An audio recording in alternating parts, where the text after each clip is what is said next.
ಭಾಳ ಜಾಸ್ತಿ, 2,000-3,000 ರೂಪಾಯಿ, 5,000 ರೂಪಾಯಿ ಕ್ವಿಂಟಲ್ ಜಾಸ್ತಿ ಇಲ್ಲ. ಅದನ್ನು ಇದ್ರ ಜೊತೆಗೆ ಕಲ್ವತ್ತು ಮಾಡ್ತಾರೆ. ಪರದೇಶಗಳಿಂದ ಅಡಿಕೆ ಬರ್ತದೆ, ಆ ಪರದೇಶಗಳಿಂದ ಬಂದಂಥ ಅಡಿಕೆಯನ್ನು ಕೂಡ ಕಲ್ವತ್ತು ಮಾಡ್ತಾರೆ. ಅಂತಿಮವಾಗಿ ಅದು ಪರೀಕ್ಷೆಗೆ ಒಳಪಡಿಸಿದಾಗ ಅದರಲ್ಲಿ ಹಾನಿಕಾರಕ ಸಂಗತಿಗಳು ಕಂಡು ಬರೋ ಸಾಧ್ಯತೆ. ಈಗೇನು ಮಾಡಬೇಕು? ನಾವೇ ದುಡ್ಕೋಬೇಕಂತ ಸ್ಥಾಪನೆ ಮಾಡೋದಕ್ಕಾಗೋದಿಲ್ಲ. ಆದರೆ ನಾವು ಸಂಘಟಿತರಾಗಿ ನಮ್ಮ ಗುಣಮಟ್ಟದ ಅಡಿಕೆ ನಾವೇನು ತಯಾರು ಮಾಡಿದರೆ ಅದೇ ಮಟ್ಟದ ಅಡಿಕೆ ಬಳಕೆದಾರರಿಗೆ ಹೋಗುವಂಥ ಸ್ಥಿತಿಯನ್ನು ನಾವು ತರಬೇಕು.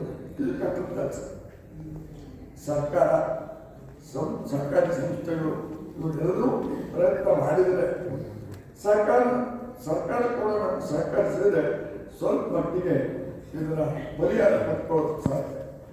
ಹಾಗೆ